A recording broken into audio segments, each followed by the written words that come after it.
حاجه انا ما كيهمنيش هذا الشيء كامل. ثاني حاجه اللي دار الذنب يستاهل العقوبه وصافي.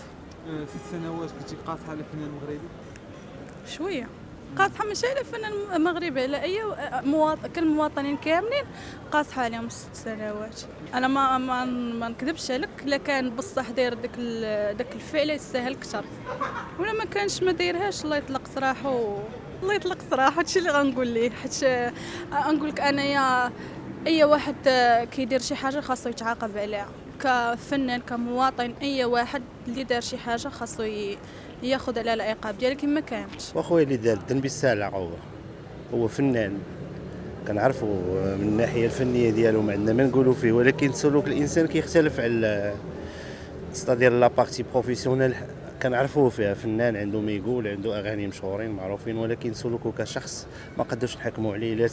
الا كان القضاء اصدر واحد الحكم راه صدروا على بناء ديال واحد المجموعه ديال المعطيات، ما عليه انه يؤدي هذا. كمواطن مغربي كتشوف ان السنين بزاف عليه ولا متضامن معاه ولا لا؟ انا مضامن معاه كمغربي، ولكن لست متضامن معه كسلوك. واش فهمتي؟ سعد مجرد ربما لا بغى يتزوج اي بنت غتمنى تزوج به، واش فهمتي؟ الا كان فعلا دار هذا السلوك يعني بهذيك الصفه اللي تشهرات وهذاك الشيء، راه كيستاهل العقوبه. كانت شي حاجه اخرى مخفيه، الناس اللي دافعين هذه السيده ولا شي حاجه باش يهرسوا ليه المسيره الفنيه ديالو، هذا شيء اخر حنا ما كنعلموش. وبنقول لي سعد، الا كنتي بارئ دافع على راسك، الا كنتي دير زعما كان داكشي اللي كيقولوا صحيح، راه ان الامر ما عندك ما غدير فيه. ولكن الا كنتي عارف راسك بانك انت غير متهم، خاصك تدافع باي الوسائل على راسك، لانه خصو يدافع على راسه فعلا الا كان مظلوم. حيت اي واحد مظلوم ما غتبغيش يتحكم باطل بشي حاجه. اما الا كان واحد الانسان تصدر منه واحد السلوك معين وهو مخل للاخلاق وتيمس مثلا الكرامه ديال واحد الانسان بغض النظر على رغبته ولا غير رغبته، فهذاك الانسان مادام التجا الى القضاء الا ان واحد السلوك ما عجبوش ولا واحد السلوك تمارس عليه بواحد التعصب ولا بواحد شكل من الاشكال اللي ما خلاتوش يقبلوا، خلاتو يلجا للقضاء. هادشي اللي تنقول، حنا ما عارفينش خبايا الموضوع لان ما عشناش، ما يمكنش غنحكموا على شي حاجه اللي ما كنعرفوهاش، ولكن كنحكموا على ما هو ظاهر عبر الاعلام. حتى سعد راه ما دارش شي تصريحات وضح فيها شنو اللي وقع وداك الشيء.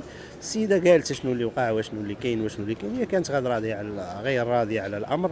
الا كان مظلوم هو مطالب حنا معاه يدافع على راسه، يخرج يدير التصريح بانها اللي وقع هو اللي وقع هو اللي وقع، والناس كلهم غيضامنوا.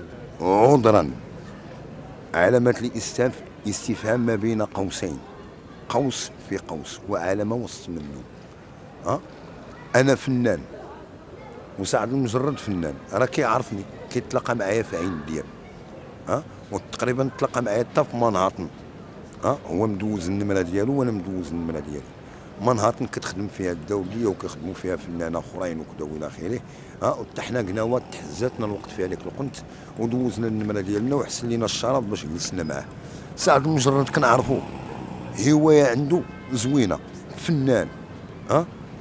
ولكن هاد التهمة اللي نزلوا عليه في ديك الدولة الفرنسية، في ديك الدولة الفرنسية، في ديك الدولة اللي هو الرئيس ديالها سمع لا إله إلا الله محمد رسول الله، في قطر، في التيران ديال قطر، وما حملش ديك الكلمة ديال لا إله إلا الله محمد رسول الله. باغي نعرف واش انتقام مغربي من أجل المغاربة، ولا باغي نعرف هذاك السيد واش دار نيت فري. إلا هو دار نيت فري أنا غادي نهز يديا وغنقول لا إله إلا الله وعيبنا واحد.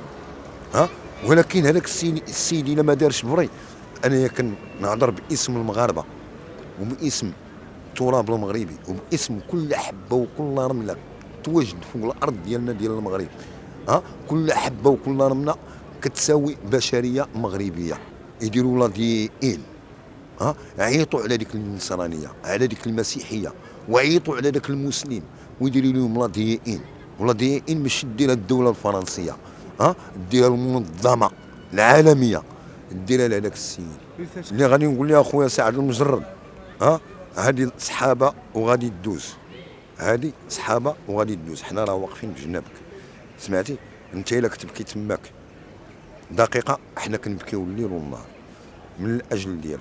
علاش احنا فنان ما يكون مسلما حتى يحب لاخيه كما يحب لنفسه.